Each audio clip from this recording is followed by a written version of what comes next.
सफला एकादशी पौष मास की कृष्ण पक्ष में जो एकादशी होती है उसका नाम सफला एकादशी है।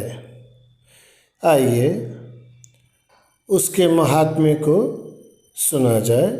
महात्म्य के बाद अगले YouTube में आप उसकी संस्कृत में मूल कथा भी सुन सकेंगे एवं संस्कृत और हिंदी में उसको पढ़ भी सकेंगे। जय श्री कृष्ण। श्री गणेशाय नमः। श्री गुरुवे नमः। श्री सीतारामचंद्र जी की जय। नारायण हरे। युधिष्ठिर ने पूछा,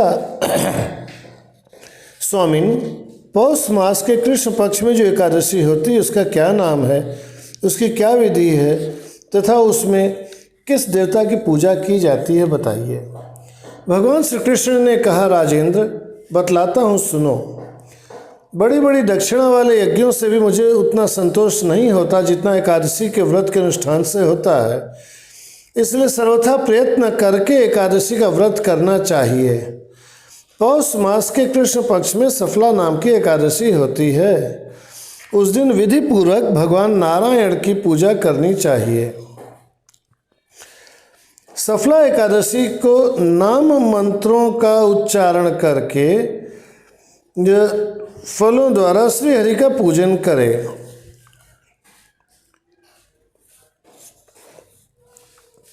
नाम मंत्रों का अर्थ यह हो गया, जैसे ओम विष्णवे नमः, नींबू समर्पयामि, ओम नारायणाय नमः, नारियल समर्पयामि इत्यादि। जो कुछ चढ़ा रहे हैं भगवान विष्णु का कोई न कोई नाम बोलते हुए चढ़ावे। भगवान श्री कृष्ण जी कहते हैं कि नारियल के फल, सुपारी, बिजौरा नींबू क्या होता है? ये जो बहुत बड़े बड़े नींबू होते हैं जो 1-1 किलो या कभी कभी उससे भी वजन के से ज़्यादा के, तो बिजौरा नींबू कहलाते हैं। जमीरा नींबू यानी साधारण नींबू, अनार, सुंदर आंवला, लौंग, बेर तथा विशेष करके अगर आम मिल जाए तो आम के फलों से देव देवेश्वर श्री हरि की पूजा करनी चाहिए। इसी प्रकार धूप दीप से भी भगवान की अर्चना करें। सफला एकादशी को विशेष रूप से दीप दान करने का महत्व है। दीप दान, रात्रि को आकाश में दीपक के नीचे दीपक जलावे, तुलसी जी हैं या कोई पवित्र स्थान है उसके पास में। रात को वैष्णव पुरुषों के साथ जागरण करना चाहिए। जागरण करने वाले को जिस फल की प्राप्ति होती है वह हजारों वर्ष तपस्या करने से भी नहीं मिलता है। इसका उदाहरण सुनो। कभी राजा महिष्मत की राजधानी चंपावती हुआ करती थी। वहाँ राजर्षि महिष्मत अपने पुत्रों के साथ रहते थे। उनका ज्येष्ठ पुत्र हमेशा पाप कर्म में लगा रहता था। अपने पुत्र को पापाचारी देखकर राजा महिष्मत ने उसका नाम लुम्भक रखा। कुछ जगह उसका नाम लुम्पक भी लिखा मिलता है। फिर पिता और भाइयों ने मिलकर उसे राज्य से बाहर निकाल दिया। लुम्भक उस नगर से निकलकर गहन वन में चला गया। बहुत दिनों के पश्चात एक दिन किसी संचित पुण्य के प्रभाव से उसके द्वारा एकादशी के व्रत का पालन हो गया। पौष मास में कृष्ण पक्ष की दशमी के दिन पापिष्ट लुम्भक ने वृक्षों के फल खाए और वस्त्रहीन होने के कारण रात भर जाड़े का कष्ट भोगा। उस समय न तो उसे नींद आई और न ही आराम मिला। वह निष्प्राण सा हो रहा था। सूर्योदय होने पर भी उसके होश नहीं हुए। सफला एकादशी के दिन भी वह बेहोश पड़ा रहा। दोपहर होने के बाद उसे थोड़ी चेतना आई और किसी तरह से लड़खड़ाते हुए वन के भीतर गया। भूख और प्यास से दुर्बल और पीड़ित वह शिकार करने में असमर्थ सिर्फ गिरे हुए फलों को लेकर के आ गया। बहुत फल लेकर के वह अपने स्थान पर जब लौटा उसी समय सूर्यदेव अस्त हो गए। तब उसने वृक्ष के जड़ में उन फलों को निवेदित करते हुए कहा, इन फलों से लक्ष्मीपति भगवान विष्णु संतुष्ट हो।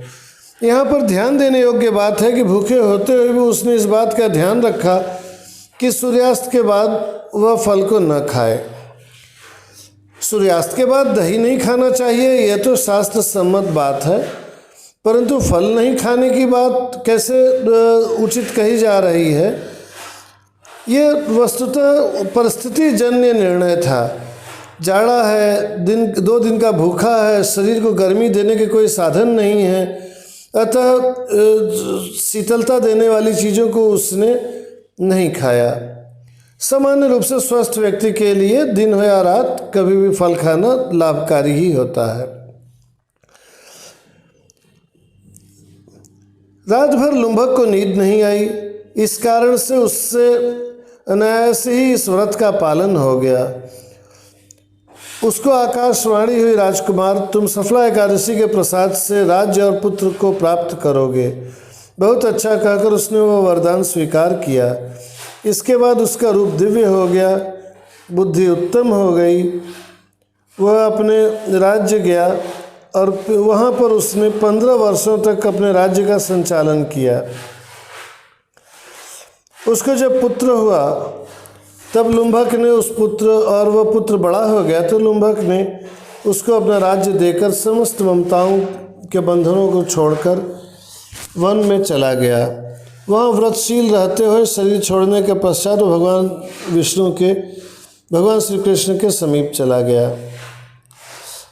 हे राजन, भगवान श्री कृष्ण बोल रहे हैं, हे राजन, इस प्रकार जो सफला एकादशी का उत्तम व्रत करता है वह इस लोक में सुख भोग कर मरने के पश्चात मोक्ष को प्राप्त होता है। संसार में वे मनुष्य धन्य हैं जो सफला एकादशी के व्रत में लगे रहते हैं, उन्हीं का जन्म सफल है। महाराज, इसकी महिमा को पढ़ने, सुनने तथा उसके अनुसार आचरण करने से मनुष्य राजसूय यज्ञ का फल पाता है।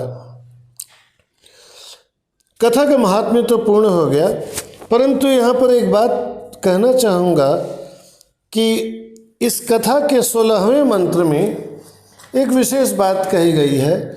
वहाँ लिखा हुआ है, यावदुन्मीलयेन नेत्रम तावत जागर्ति योनिषि। सामान्य रूप से कहा जाता है कि भगवान के लिए जागिए जागिए जागिए, रात्रि जागरण करिए, परंतु देखिए भगवान भक्तों का कितना ख्याल रखते हैं। वे कह रहे हैं कि रात भर जागना जरूरी नहीं है।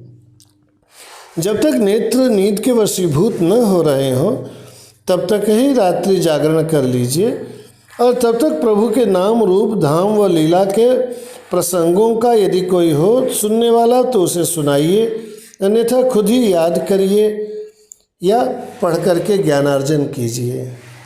तो भगवान की कितनी प्रीति है कि संपूर्ण रात्रि जागरण करना उतना जरूरी नहीं है जितना कि जब तक नैन खुले हों तब तक प्रभु के ध्यान में मन लगे। बोलिए श्री कृष्ण भगवान जी की जय। जय जय श्री सीताराम। इसके बाद अगला YouTube संस्कृत के कथा का भी है, आप लोग उसको भी सुन के लाभान्वित होइएगा। बोलिए गुरु बाबा जी की जय। जय जय श्री सीताराम।